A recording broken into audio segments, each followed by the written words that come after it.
Welcome to Golf Training Hacks. So you're on the first tee and you're waiting for four 20-somethings to tee off. And of course, they drive the ball straight and far with that youthful, fluid swing. You're just hoping to get the ball in the fairway to avoid some embarrassment. You've taken the lessons, you've watched the videos, you've done all the practice, and you're still not improving. And that's genuinely frustrating when you've put the work in. So let's talk about what's very often the missing piece for so many recreational golfers who find that more lessons and more practice just aren't getting them the performance gains that they're looking for. Since you were young, coaches have told you that to improve you need practice and repetitions. And that's certainly true. Elite athletes accumulate thousands of hours of deliberate work. But here's what's missing from the practice makes perfect framework for so many recreational golfers. For practice and repetitions to work, you need to actually have the physical capacity to do what the practice and repetitions require. And that's often the missing piece for so many recreational golfers who just don't get the improvements that they want from lessons and more practice. And this raises the question that many recreational golfers just don't ask.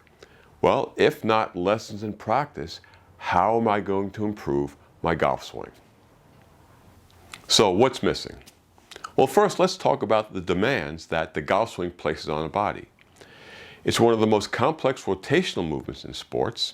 It places a lot of shearing, compressive, and rotational force into the spine and other joints at very high speeds with such a small margin for error that even the pros don't get it right all the time.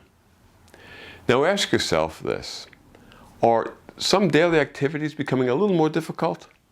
For example, when you turn around to back the car out of the driveway and you're turning around to look out the back window, is that rotation becoming a little more difficult? How about picking up a 50-pound bag of mulch and turning and putting it into the trunk? Is that tougher?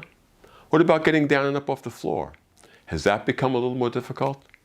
I mean, how many times do you actually get down on the floor during the day? Probably not that many.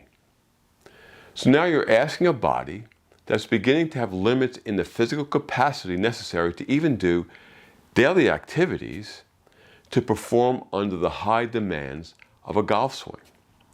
So the swing flaws that you are experiencing actually are not really technique problems. It's something entirely different. It's actually a survival mechanism. Swing flaws are a survival mechanism? That's a pretty weird thing to say about your golf swing.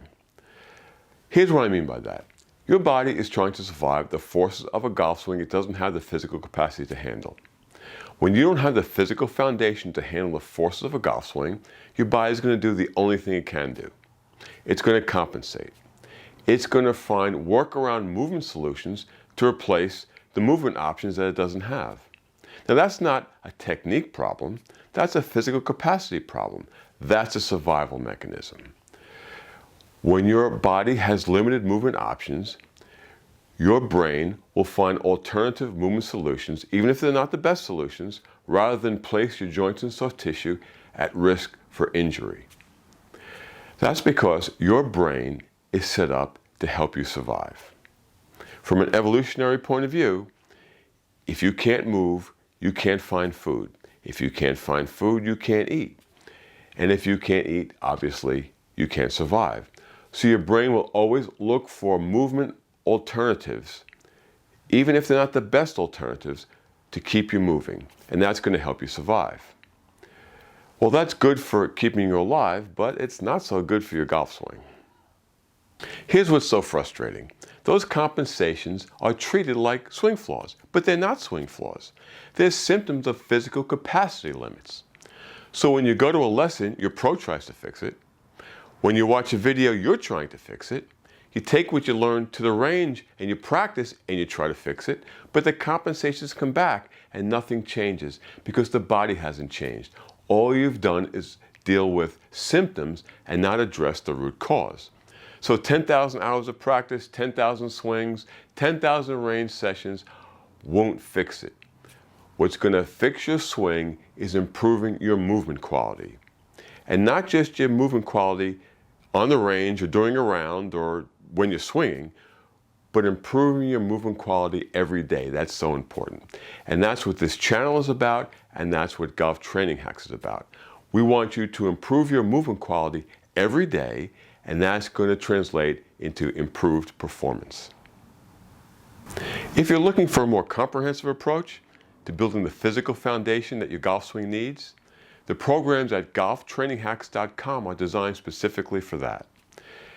No golf swing drills, no golf swing tips, just the underlying work that will build a physical foundation to help you improve your golf swing. So if this is landing for you, we'd love you to subscribe to this channel and to check out golftraininghacks.com.